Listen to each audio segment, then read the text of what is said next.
Hey everybody, welcome to Zennie 62 Live, Saturday night, Super Bowl Saturday night. And I am waiting for my friend Rick Serritella of NFL Draft Bible. And while I'm waiting for Rick, and I'm going to look down and I'm setting things up right here. Hey, I don't know if you heard about the NFL Draft class, but among them, Terrell Owens got in. Terrell Owens, how about that? T.O. T.O. So, this is the third try, and congratulations to T.O. for finally making it. I can't say enough about how happy I am for him. Hey, Barry Lee, how are you doing? If you're watching this, by the way, later this video, this is right now a live stream. I'm talking to or responding to the chats that people post, like Barry Lee. And thank you all for coming in. And Rick Rice got the notification. Awesome, awesome. I complained to YouTube. Thank you, Michelle Cancelier, for helping me out, because that was really driving me nuts. Like, oh my God, are you kidding me? Couldn't believe it. And but T.O., how about that? T.O. is in. T.O. and Randy Moss. So it's not a discussion of, either Randy Moss or T.O. It's now both of them. They're both in. So that foolishness is over and done with, and we can move on to bigger and better things. And as Barry Lee says, Randy Moss deserves it. Randy Moss deserves it. T.O. deserves it. Do you realize they're only, 500 yards apart in terms of total yardage in their career? That's it. That's it, So, wow. Amazing. I'm really happy it worked out that way. And it's incredible that it worked out that way. It really is. Now, waiting for my friend Rick, because we're going to talk about how the Super Bowl teams, the Eagles and the Patriots, were built. I know a lot of you are picking the Eagles to win. I have the Eagles 31-20, even though I haven't made a separate vlog to announce that. I don't know if you've watched the NFL Network, but boy, it's freezing cold up there. The snow is falling as I speak. The temperature is what? It's been hovering around between 5 degrees and 10 degrees. Amazingly cold. Hey, Mel Scott, you got the notification. Woo! Viewers are getting notifications. I've got almost 38,000 subscribers, and they ought to have it so that everybody gets a notification regardless. ML, yes. Money Lynch. Randy Moss. Got it. Randy Moss is in. Terrell Owens. Brian Urlacher of the Chicago Bears. Brian Urlacher is in. And Bobby Beathard, the great general manager of the Washington Redskins, soon to be named something else, I would think, the way things are going. I mean, heck, Chief Wahoo is no longer the Cleveland Indians mascot as of next year, right? Woohoo! Maybe I should say Wahoo, but I digress. And then we have what? We've got Jerry Kramer, the great Packers guard. I thought Jerry Kramer was in. I mean, for as much as I've heard about Jerry Kramer, I thought he was in. I'm shocked. Barry Lee says, Cavs and Warriors. Well, hey, folks, this is NFL only, all right? We're talking NFL. I'm getting ready for Rick, so no other comments about any other thing. Thank you, all right? This is Sunday night. This is draft night. That's it, all right? And once Rick figures out his password for Skype, we'll be all ready to go. I'm going to bring this down, flip the screen, point it at Skype, and we're going to get started talking fun stuff. I met Rick at the 2005 NFL Draft, and yeah, it's been that long. So 2005, that's 13 years. 13 years we have covered the NFL Draft together in some form. And he's grown. He wasn't always NFL Draft Bible. Well, actually, he was. He was always NFL Draft Bible. And they partnered with a friend of mine and did that for a little bit, but was still covering the NFL Draft, right? So, hey, once again, who are you guys thinking? Hey, welcome to Zennie62. Thank you for coming in. Oh, by the way, while I'm waiting for Rick to figure out his Skype password, which, you know, I can't I can't get on him too much because I've been there, right? I'm going to tweet this out. And I completely understand what Rick is going through. That is, and Skype doesn't make it easy as far as, if you don't remember your password there, it doesn't remember it for you either. It's kind of like that. It's kind of like, hey, if you don't remember it, it's not going to automatically put in your keychain, okay, and go from there. Isn't that bad, you know? Isn't that bad? That's awful. That's awful stuff. So, bad stuff. So, Barry Lee says, what hashtag do I want to have tweet? How about hashtag SBLII, right? Capital II. Hashtag SBL capital I. Also, put on your Facebook page, too. Put it out there. I'm going to put it on Facebook. Put it everywhere, man. Why not? Like I said, this is supposed to be fun stuff. This is going to be fun stuff. I've got some big radio news coming later in the week. I got to get it confirmed first before I spit it out there. Donald Richardson, how are you? Great to have you here. And someone put out a tweet, Super Bowl 52 blackout? That's crazy. I mean, I can't see that happening, can you? Super Bowl 52 blackout? No, I just can't see that. I can't see that happening at all. That's, you know, I have to say, I've seen a lot of really weird hashtags used in conjunction with the Super Bowl of late. So, you know, why that's coming up, I don't know. So what's on your mind, Mr. Richardson? How you doing? Donald, do you... Now, thank you for being a Facebook friend now, by the way.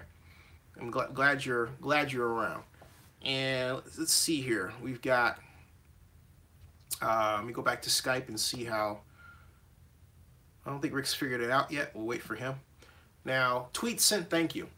Hey, so if you're not aware, first of all, the NFL draft class, epic. He says epic. The NFL draft class is not yet in place because we don't know who's going to go through the combine. But what I meant to say is the NFL Hall of Fame class is in place. And I'm very happy, as I said before, for 2 Owens. But here's the total list. It's Randy Moss, Brian, well, originally the Vikings, Brian Urlacher, Ray Lewis, Brian Dawkins, Terrell Owens, Jerry Kramer, Robert Brazil, and Bobby Beathard. I'll repeat that. Randy Moss, Brian Urlacher, Ray Lewis, Brian Dawkins of the Eagles, Terrell Owens, Jerry Kramer, Robert Brazil, and Bobby Beathard. Now, because Brian Dawkins is an Eagle, and he's admitted, does that mean that the Eagles are going to win the Super Bowl? Is that what it is? I don't know. I'm interested to see if that plays out that way. A lot of Eagle fans seem to think so. I don't know. Donald Richardson says, nope. Crash Bash says hello. And hey, everybody, give us a thumbs up if you would do that. I'm enjoying the coffee. And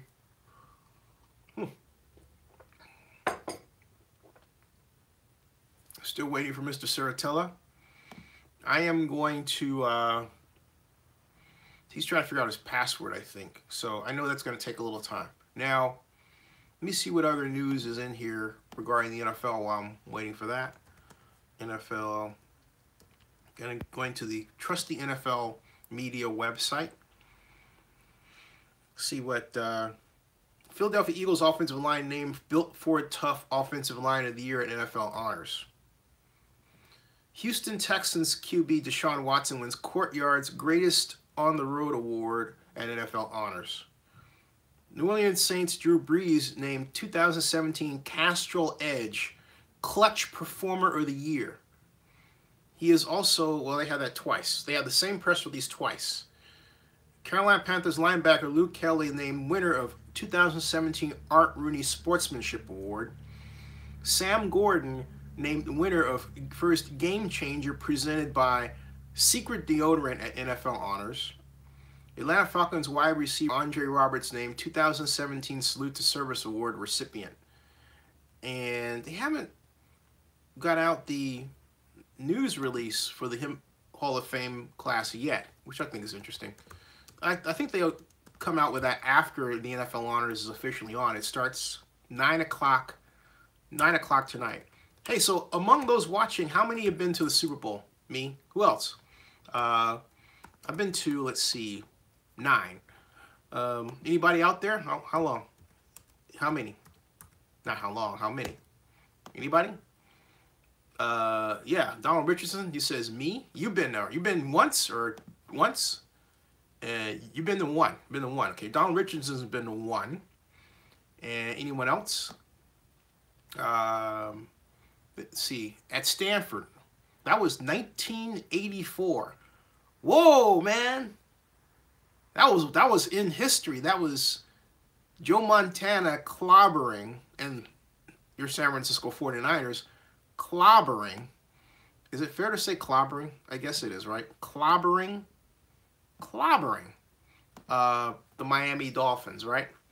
And Don Richard says he was a little but you remember it. You had fun, right? You had fun. That's all that matters. Hey, welcome to Zennie 62, folks. And let me see if, folks, I'm just going to go and check on Mr. Serritella for a second. I'm not going anywhere in terms of the live stream. I'm just going to shift over. So, but give me one moment, please. All right. Okay, folks, back. Just checking on him. And so I'm still waiting for Rick, but I'm just going to go and wing it without him. Assuming that, because it's 8:14 already. And I'm just going to keep going. So I'm going to talk with you about how the Super Bowl teams were built. And Pedro Colorado, how are you? Pedro says, I tried going to the Super Bowl in San Diego back in 2002. I was there 2003 actually, because I was 2003 for the 2002 season. And ticket price is too high. I spent my money on season tickets. I was there. Rick, hold on a second. I'll be right back, folks. Hold on a second. Sorry about that, folks. Rick and I are trying to connect. So he called me via Skype. He ended up calling the number. So I told him what the and I'm really sorry about this, folks. I told him what my handle was. So you should be trying to find me, but I don't see him. Because I wrote, hey, I'm Zennie Abraham or Zennie 62 here. And he got, okay, folks, we're going to make this work. He is at, I'm searching for now, NFL Draft Bible. He thought, anyway, whatever. NFL Draft Bible. And there it is. I got it. So now, folks, I've got it. And let's see. This is call. Let me see here. I don't want to call the number. Trying to get the number. This is weird. That's not the number I want. Hold on a second, folks. Okay. There.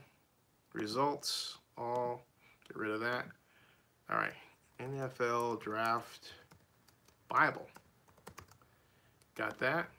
Okay. And let me call. There's the call. This is going to work, folks. Believe me. You hear that? Rick. Hey, I got him. It works, folks. Yeah. And now I made it. He made it. I'm surprised. All right. Hey, folks. Yeah. I got Rick Serritella. Here he is. And you can meet him in all his glory right here as I bring down and I switch over. There he is. Rick, how are you? What's up, Zen Dog? That's awesome, man. We got it to work, and now I can put this phone in this cradle like so. Hold on a second, and I don't have to hold it. Folks this is you're watching how the sausage gets made, folks. I mean, the magic, baby. The magic. That's right. The magic. This is how it gets. This is how it happens. How are you? I'm good, man. It's been way too long. How are you? I'm very well. Very well. I've got you and off to the side over here. Over here are folks. Hey, folks, if you're watching, you can type your questions into here. Right there, Don Rich says he hates seeing the food made. Hey, I know what you mean, but you know what? I look at it this way. It's kind of like how should I put it? It's like it's authenticity. You know what I mean? In other words, instead of the made up stuff that you don't see, you get it raw here. That's it, baby. It's better than WWE Raw. That's true. It really is. It really is. Hey, so I got to get your comment right off the bat. What do you think of the Hall of Fame class? You know, I didn't want to sidetrack too much. I wanted to give a shout out to my fellow coworker, T.O., Terrell Owens. Woohoo! Yeah, man. Yeah. Salute to T.O., man. So, yes. You know, I think that they're all worthy. The one common denominator, you know, and obviously Jerry Kramer and the older guys are excluded, but the 5 new school guys, only Ray Lewis is a Super Bowl winner. I thought was interesting. So, you know, T.O., I always remember that Super Bowl. I think it was about 10 years ago. I think that's still the most memorable Super Bowl performance in a defeat. Yeah. That I've ever seen, just the way he came back from that leg injury. I don't think 98% of the people would not have played in that game.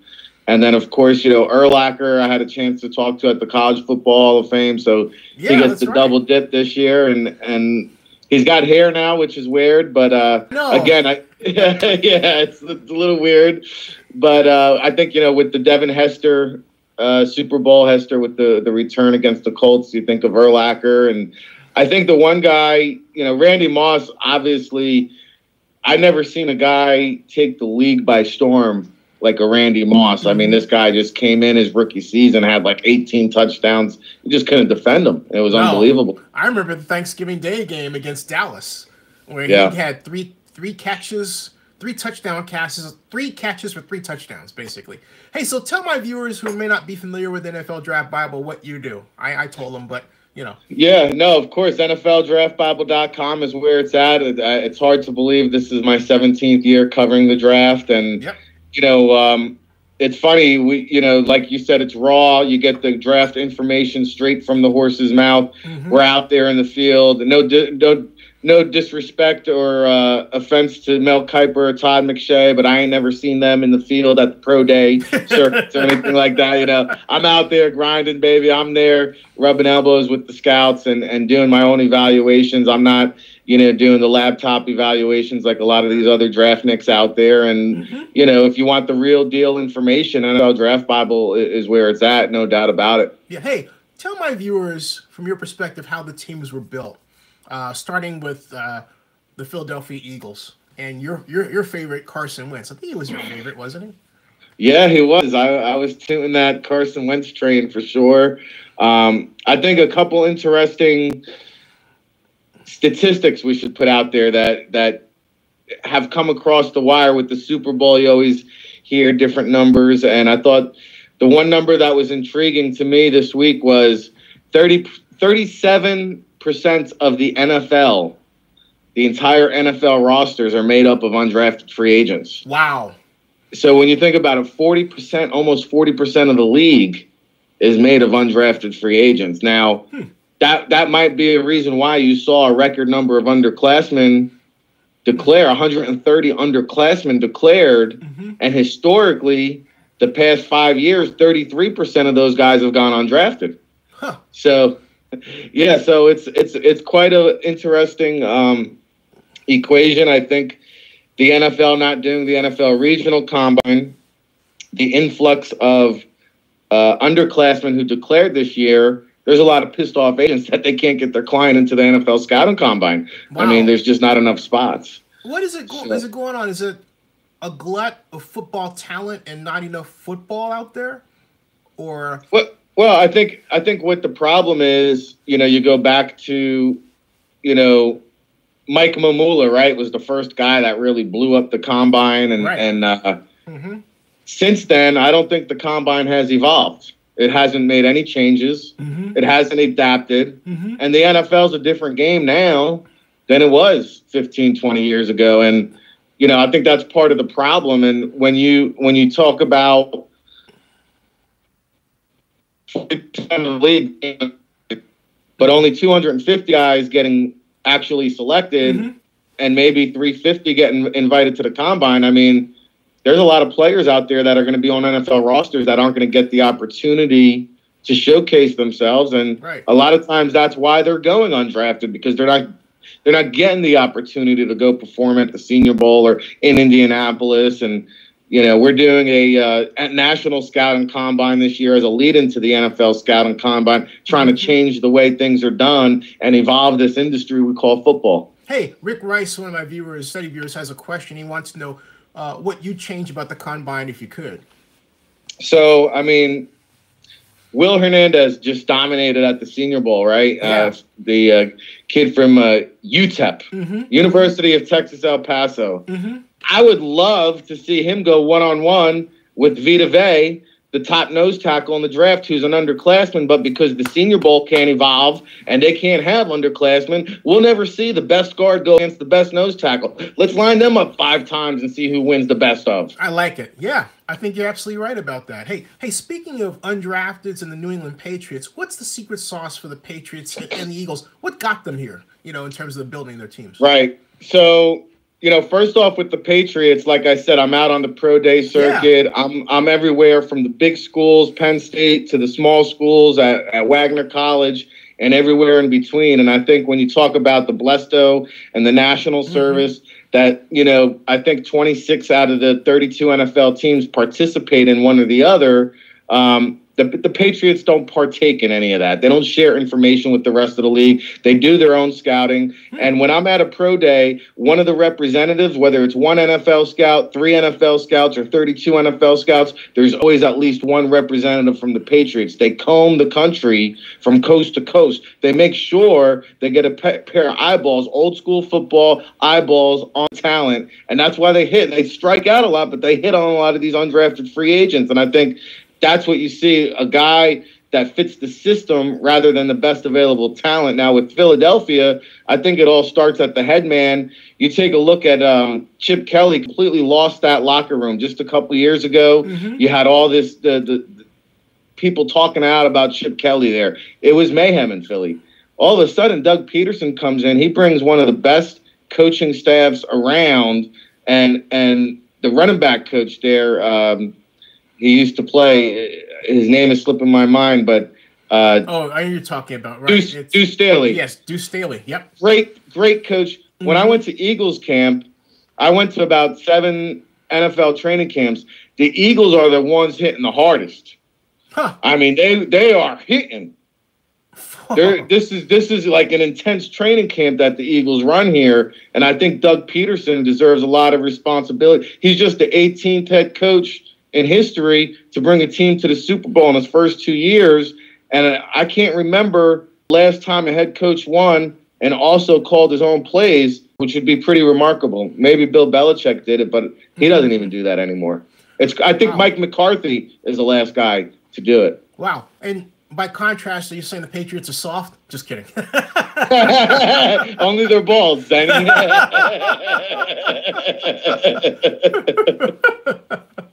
Hey, so one of my viewers has a question. It's a bit of a change. It has to do with the Laremy Tunsil. The question basically is, do you think that there are teams who manipulate or let me rephrase it another way because it was hard to read. Basically, Donald Richardson is speculating that the whole Laremy Tunsil video drop may have been deliberate to cause him to drop and therefore be cheaper. And he's asking, do you think that teams deliberately manipulate the draft like that? Absolutely. Yeah, that's an easy one. I mean, yeah, there's a reason why it came out right before the draft started, right before it began. I mean, these people know what they're doing. It's a multi-million-dollar business. I'll give you another example. When I was working as director of the College Gridiron Showcase 2 years ago, you know, we're in the lobby conducting team interviews, and there's a player who will remain nameless who's actually on the Patriots now, and who ended up working out for him. But the Patriots said, you know, we have an interview with you scheduled for 3:30 p.m.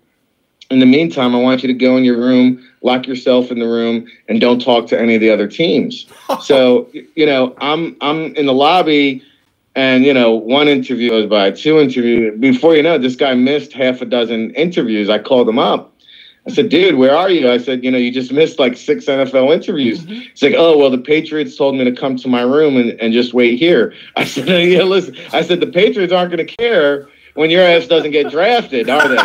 You know, it winded up, he did wind up signing with the Patriots after the draft as an undrafted free agent. But, I mean, these teams will go all out at any length, at any cost, even to the undrafted free agent depths to get the guy that they want, for sure. Do the Patriots have, I mean, you talked about how they don't share information, but they sound a lot like the Dallas Cowboys of the 70s. They didn't share information. Well, actually, they were in Blaistone V, and then they kind of went, you know, bunker. But in watching the Patriots, it seems to me that they're really hone drill obsessed because a lot of their guys are quick off the ball. You know? I mean, what are your thoughts about that? I would agree, and I think it goes back to finding players that fit your system. And remember, when they started winning this thing, we unearthed that what was the common denominator? They were always seeking guys that were college captains, right? Yeah. Team captains in college, the leadership aspect. And that was like the X factor that Belichick looked for in guys. So, you know, I think there's something to it. There's certain markers there at each position that you have to check off the box. And, you know, they've also done a good job. I think the Seahawks are another team that have done a good job in taking a player and maybe putting them at a different position in the NFL. And, you know, I think that's something that needs to be done more. So many players I see coming out of college, it's like, well, why isn't he doing this? Why wasn't a skill set used here? You know, the college coaches aren't always the best coaches necessarily. And, you know, when you're at the NFL level, you should be at the top of your craft. And what frustrates me or annoys me the most at the NFL is when you force your player to fit into your scheme rather than build your scheme around your players. And, you know, I think, again, to Philly's point, you see how they've adapted with Nick Foles, and this guy has like a shredded elbow. He didn't even play in the preseason. This guy, I mean, he might throw a couple deep passes on Sunday to keep the defense honest, but if you watch, it's all dinks and dunks, ground and pound, right down the field. And they know what they're doing. Listen, Foles has got a shredded elbow. I don't care what anybody says, but he's still getting the job done. I'm still riding with Philly. There's my hot take of the day. I'm rolling with the Eagles, baby. I got Eagles 31, Pats 20. What you got? I like the under, so I see like a 24-21, 24-20 Eagles victory, and I'm hoping so. Just to go down the Garden State Parkway here, I'll take the ride down to Philadelphia and celebrate with that city. Go see our buddy Jaws. Hey, I got to ask you, what is it? Because we were in Philadelphia for the draft, but how's your beautiful wife, by the way, man? Tell her I said hi. I will. It's, the super producer, Samantha, she's ready to burst. We're about 7 months pregnant, in. Right? Yeah. So, are you a boy or girl? Girl. Congratulations, man. Thanks, man. Yeah. That's really awesome. She's already making sweat because the due date is March 28th. So it's thrown a little bit of a monkey wrench into the pro day circuit because I just don't know how far outside of New Jersey I'll be able to travel depending on the date of the pro day. So little bit of a different dynamic this year for sure. So are you going to raise the next Jen Welter? The first female coach in the NFL? Is that the idea? Yeah, we already got our profession picked out for her. Well, we'll take it a step at a time. We'll get her to the ocean first. Her name is going to be Oceana. Oceana, that's pretty. it actually, in a weird way, brings in a tie-in of Bobby Beathard, yes, who was inducted into the NFL Hall of Fame today. Yes. Congrats, yep. Bobby Beathard, Redskins. Yep. Here's a known fact, unknown, useless information. and out of all the things that Bobby Beathard's accomplished, the one thing that I'm envious of is he is the oldest living person to win the body surfing championship. Is that right? And that's right. Hey, we should, for those who, speaking of which, for those who may not know and may be too young to know who Bobby Beathard is, who's Bobby Beathard? Well, he was a part of the Redskins front office. They were winning the Super Joe Gibbs. He also went on over there. So he's got a winning reputation, winning pedigree wherever he's gone, and just a great talent evaluator. So well-deserved to Bobby Beathard. Absolutely. His grandson, I believe, CJ Beathard, was doing pretty good for the 49ers until that Jimmy Garoppolo trade. Doggone it. Hey, speaking of which, let's shift to... Oh, by the way, Don Rich has a question. He says, where do you think the Texans are going to... who do you think the Texans are going to draft? We know where they're going to go. But, I mean, who do you think the Texans are going to draft this year? I'd like to see them get another offensive weapon there for Deshaun Watson. I feel like, DeAndre Hopkins, it's like all in on DeAndre Hopkins all the time. I'd love for them to see another target. Kind of like when the Falcons had Roddy White, they went out and got Julio Jones. I thought that was a difference maker that kind of got them to the Super Bowl. If they could get a guy like Calvin Ridley from Alabama, or maybe even a Christian Kirk from Texas A&M, that would be the kind of guy. Or maybe, here's one for you, small school guy, Dallas Goedert from South Dakota State University. They're calling him the next Rob Gronkowski. Whoa. So, I mean, that would be a nice underneath security blanket for Deshaun Watson to have with Nuke going over top. Hey, so I read your evaluation of the Senior Bowl. You were there, and congratulations, by the way. I think it was huge for you to be there. And what do you think of, first of all, you said Baker Mayfield started off a little shaky, and then he got into a rhythm. But he wasn't the best quarterback. Who was? I know who he was, but I want you to talk about it. Well, I think, throughout the week, everybody was talking about Josh Allen and Baker Mayfield, obviously, because they stacked up the Broncos. Don Richardson says he was thinking the same thing as far as Ridley. He's our viewer. Just want to add that in. Yeah. Great minds think alike. There you go. So, what was the question now? I forgot. I'm sorry. The question was, what do you think of Baker Mayfield at the Senior Bowl, but not being the best? And I think it was not Josh Allen, but the Wyoming kid you thought came up, right? Well, Kyle Lauletta from Richmond and Mike White from Western Kentucky. I think those are the two guys that were not talked about enough. And the Richmond kid, Lauletta, I mean, I love what this kid brings to the table. We've been on him for the last couple of years. And I thought that he went out, and I expected him to, he went out and won the MVP, and I'm not surprised. And we just talked about Jimmy Garoppolo a couple of years ago now. A.J. McCarron wasn't backed out. Jimmy Garoppolo gets the late call to mobile to the Senior Bowl and just really elevated his draft stock and became that early second-round pick. And I think Kyle Lauletta and Mike White from Western Kentucky, I mean, this guy was just lights out all week long. And I think that, it's a really deep quarterback class when you take a look at it. And, Baker Mayfield and Josh Allen obviously in the mix for the first round, along with Sam Darnold and Josh Rosen. You've got four guys arguably going in the first round. Lamar Jackson, Mason Rudolph is another guy that people like. I mean, this is really a rich quarterback class. Hey, so do you think it's so rich that we'll see a run on quarterbacks in the first round, or so rich that quarterbacks will fall because the idea is, well, I want to pick up like my favorite wide receiver. You say he's going in the second round is James Washington, and he's the record setter out of Oklahoma State, and I think the Raiders should get that guy. I mean, I don't know what you think about where he's going to go, but But, what are your thoughts about when you should take a quarterback versus someone like Mr. Washington, Well, I think, to your point, Zen, I think James Washington was the best player at the Senior Bowl.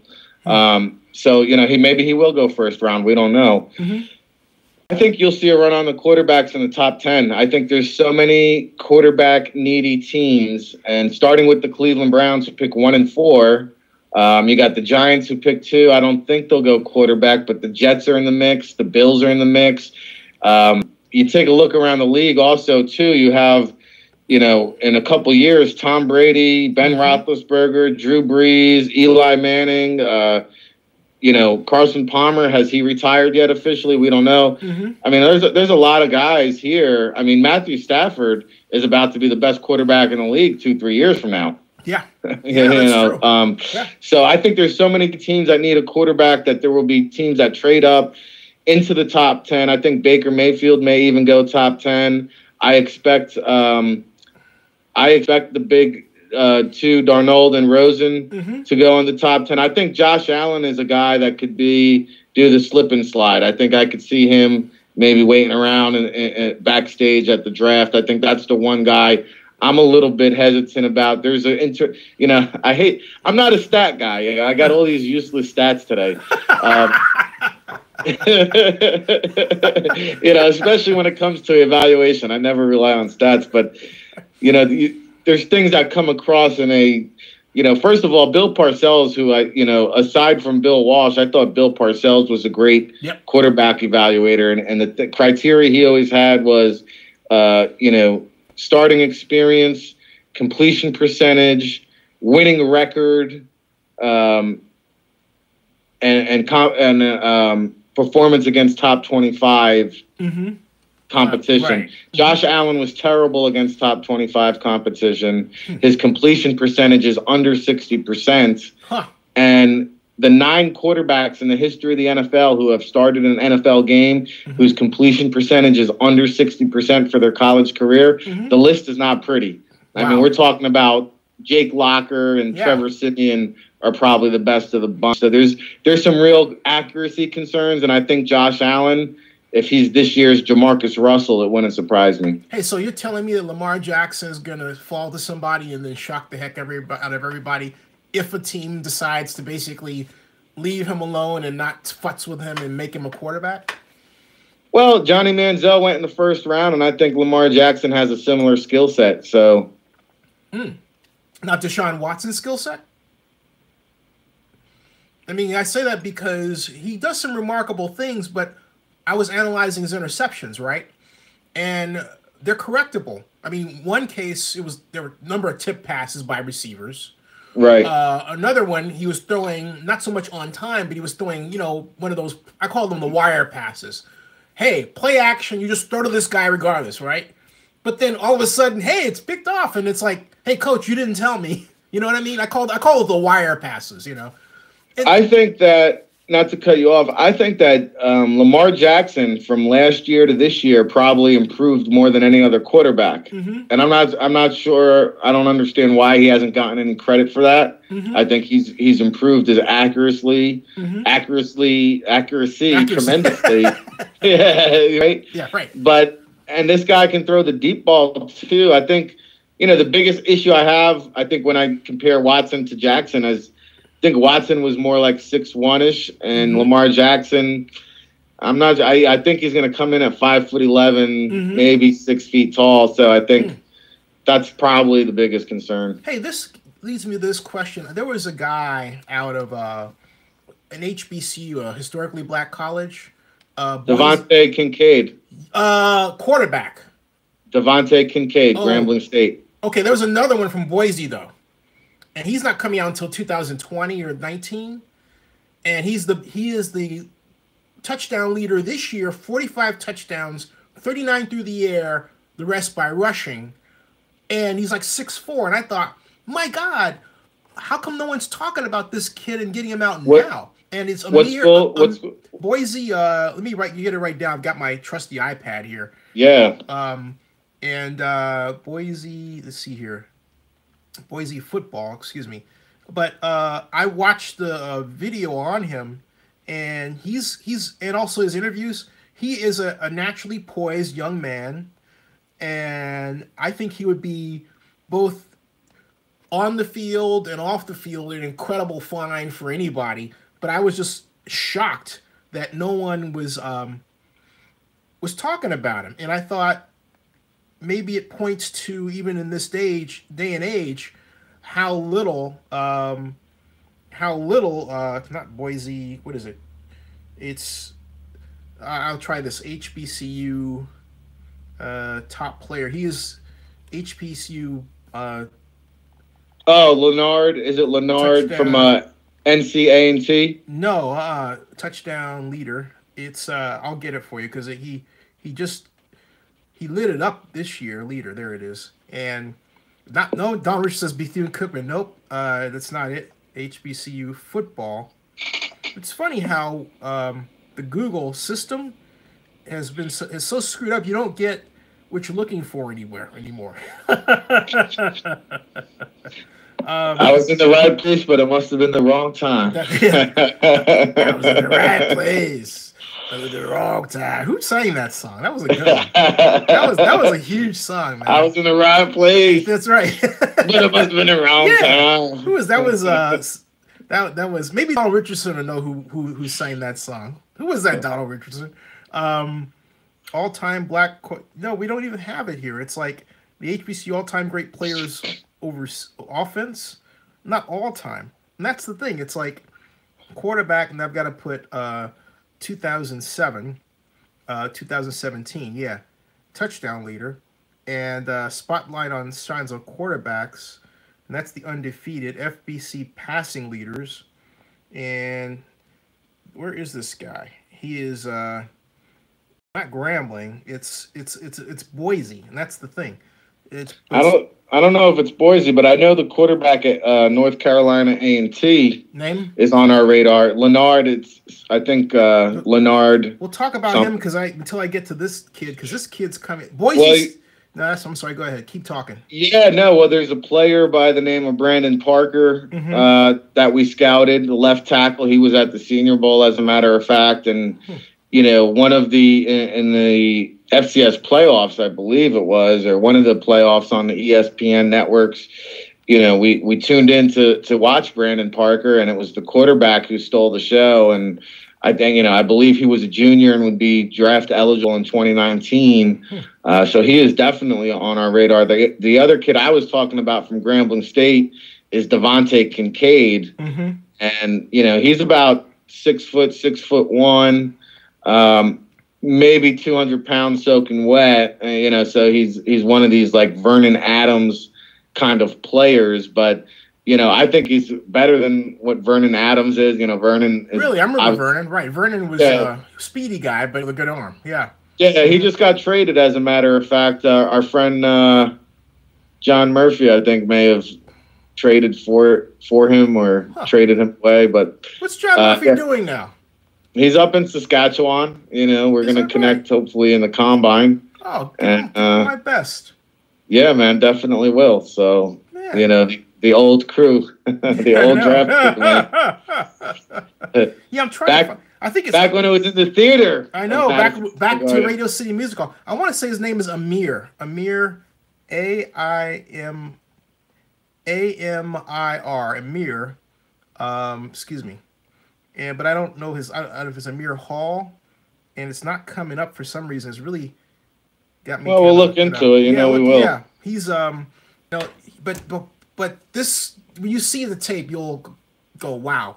So moving off from him, let's talk about defense and defensive ends at the Senior Bowl that stood out to you, and defensive line people, not just ends, but ends, tackles, and then we go into linebackers. Well, I think the one guy that was just overly impressive, that I loved his film. And again, we saw these schools from Florida emerge, and the UCFs and the FAUs, and you forget there's all these schools in Texas too. And we talked about the UTEP kid, University of Texas El Paso. Well, this kid at the University of Texas San Antonio, a relatively new football program, Marcus Davenport. Holy cow. I mean, this guy is unbelievable. I mean, he's out here looking like Mario Williams. What? What's 6'7", 270 pounds. That's Mario. Athletic enough to play outside linebacker. Definitely good enough to play with his hand in the dirt as a 43 end. And I think, his game is obviously much more raw than Mario coming out. But if this guy was in the draft last year, I think, he probably goes after Myles Garrett, but he's probably the second defensive end off the board. I think Derek Barnett went number 9 to the Eagles. I think he goes ahead of Derek Barnett. He's that good. Wow. And he was just winning all week long on the one-on-ones and just unbelievable talent. And I think, one of the biggest combine snubs is Poona Ford from Texas. And we've talked a lot about height on this show. And he's a 5'11" defensive tackle, but he's a beast in the middle. And you remember Aaron Donald was labeled undersized and fell in the draft because of that. Poona Ford, the defensive tackle from Texas, it's downright disrespectful that he's not going to be invited to Indianapolis. Wow. And yet you say he's the next Aaron Donald? He's in that class. I mean, I don't think, it's hard to say anybody's going to be Aaron Donald, right? Oh, by the way. But the comparison with the height, he's just being downright disrespected. It's Bowie State Bulldogs. His name is Bowie, okay. Yeah, his name is Amir Hall. He's a sophomore, 6'4", 180 pounds. And Amir Dante Hall, and his nickname is Showtime. Okay. But I'm not want to take time, but that's the guy. Does Magic Johnson take issue with that? I'll ask him.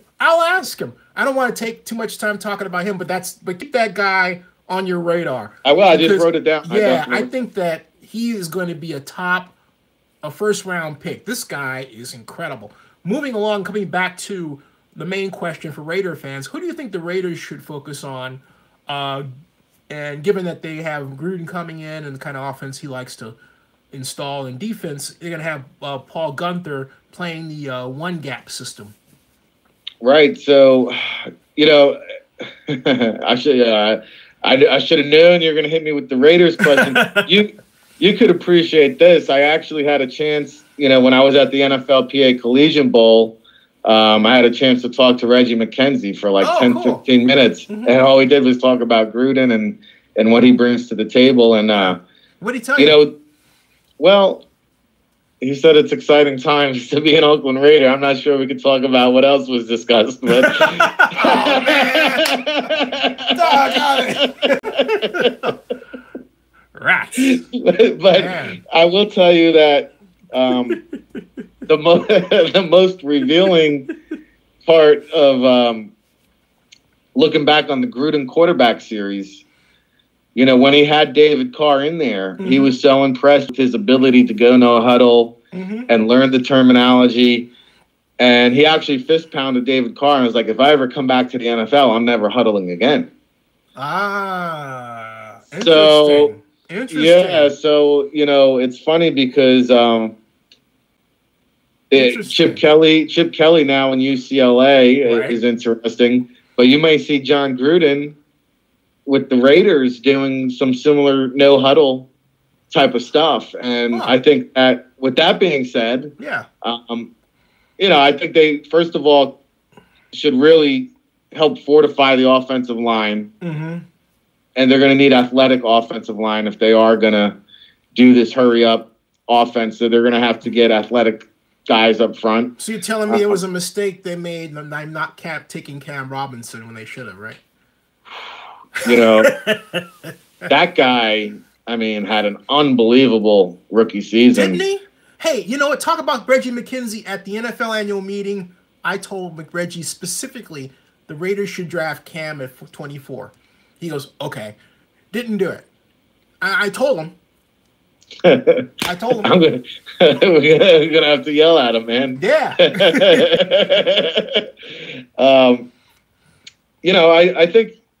I think they can use some help just about everywhere, really, on the defensive side of the ball. So, they definitely need help at linebacker.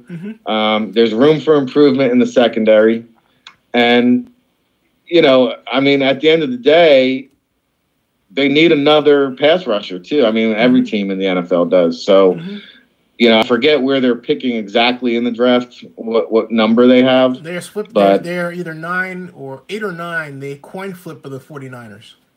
So, I mean, yeah, they're going to get a blue chip player. And how about, Orlando Brown Jr., a.k.a. Zeus? Yeah. I mean, that would be a great starting point. Yeah, absolutely. Hey, so who is your lower round steal?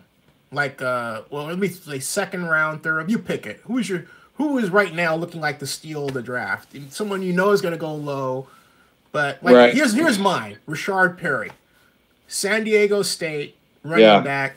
I think he's going to go. He's going around maybe 2 or 3, but I think he's going to be the steal of the draft. I really do. Well, my steal is probably not even going to get drafted. His name is Charles Holland from Tiffin. He's a wide receiver. And I thought his film was incredible. He did not get an all-star game invite anywhere. He's definitely not getting a combine invite, but he's going to make the league. But no, I'll give you a guy that, your listeners might be familiar with. Sticking to that running back class, I mean, it's just stacked. You got guys like Darius Geis and Saquon Barkley and Ronald Jones all in the mix for the first round.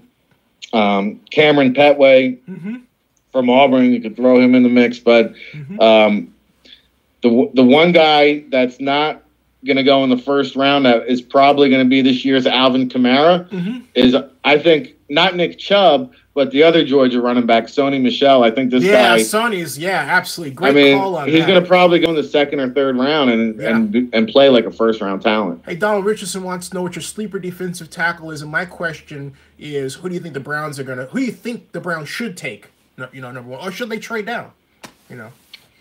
Well, I think trading down already hurt them. I mean, they could have had Carson Wentz. Yeah.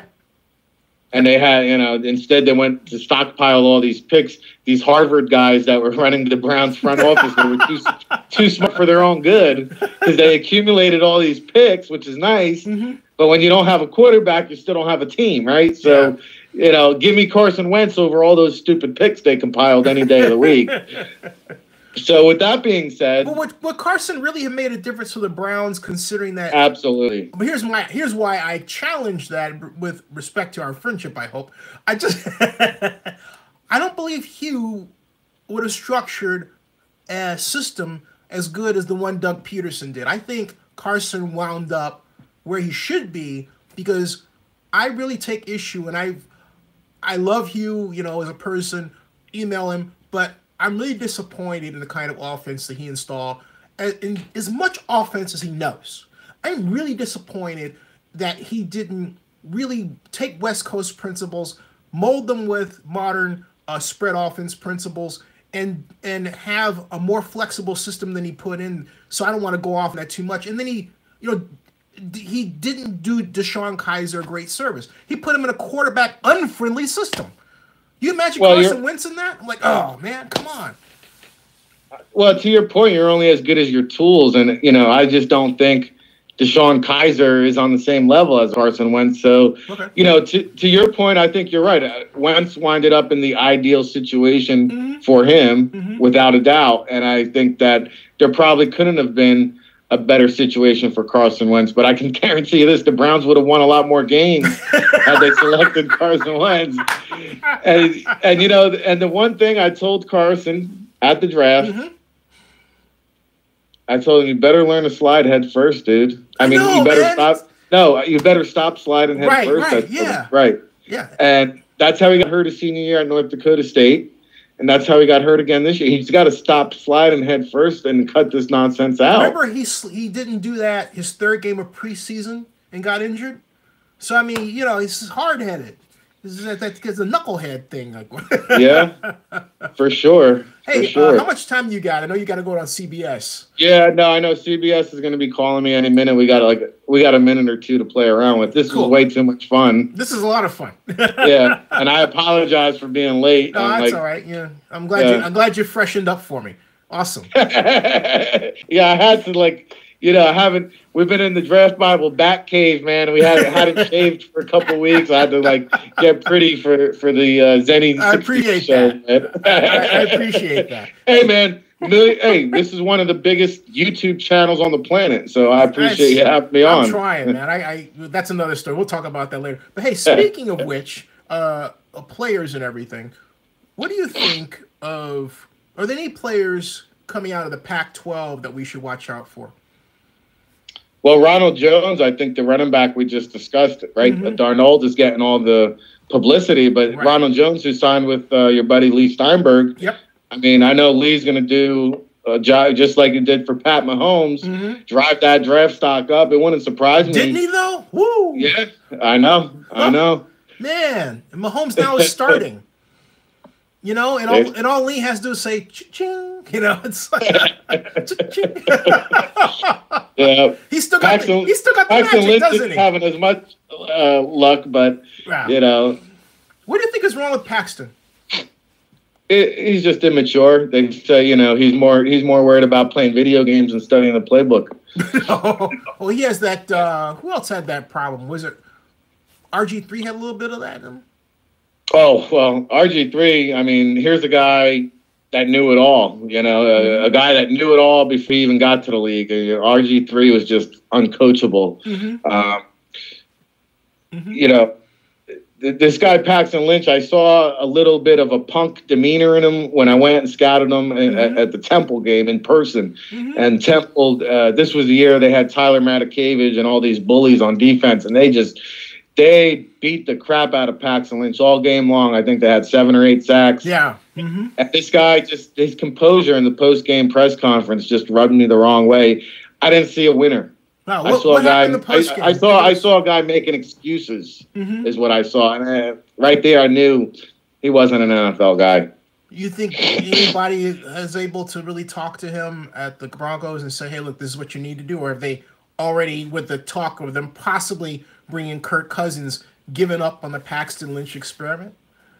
Well, I think if you don't get it within the first 2 years of the league, then, you know, it's going to be hard to ever get it. So, you know, they went and brought back Brock Osweiler. Yep. So that's what they think about Paxton Lynch. Oh my gosh! This is, and meanwhile, hey, how about a shout out for Lee's growing his client base? Would you say Lee Steinberg is back now? Oh yeah, definitely. I mean, without a doubt, officially, yeah. Now, this is the day that he has a Super Bowl party. Which Super Bowl? Yeah. He had in Minnesota. His daughter texted me and said hello and everything. So yeah, I'm really happy for Lee. Hey, so turning to, I believe Donald Richardson had a question regarding defensive tackle, and he wanted to know what the top flight defensive tackle you thought was. You talked about the kid from Washington who, Vita Vea, yeah, Vita Vea, who I'd love to see in silver and black myself. You know. Yeah, I mean, I think he's just a space eater. He's athletic. He's a monster. The Alabama kids are pretty good too. Deron Payne is an athletic freak. You know, I know he was looking for a sleeper. There's that man Poona Ford that we talked about at Texas. So, and you know, there's Star Lotulelei's brother Lowell. Yeah, Lotulelei. You know, he's kind of sliding. I think the more people evaluate him, they see a guy that maybe takes some plays off.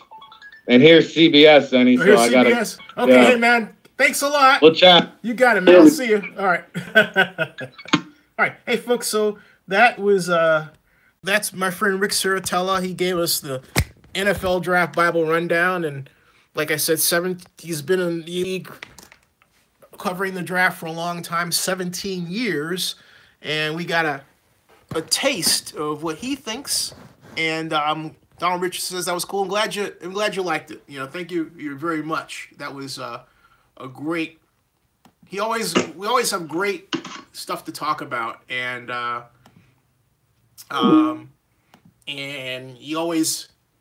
he really is concentrated on building his business, flying to where the players are at, scouting them, and developing a book, and that's what he does. And thank you all. I'm glad you all enjoyed that. You know, so remember Rick Serritella of the NFL Draft Bible, and And it was, again, outstanding. Now, tomorrow I'm going to do a Super Bowl live stream. I'm not going to show the game, okay? I'm going to talk about it as it's happening.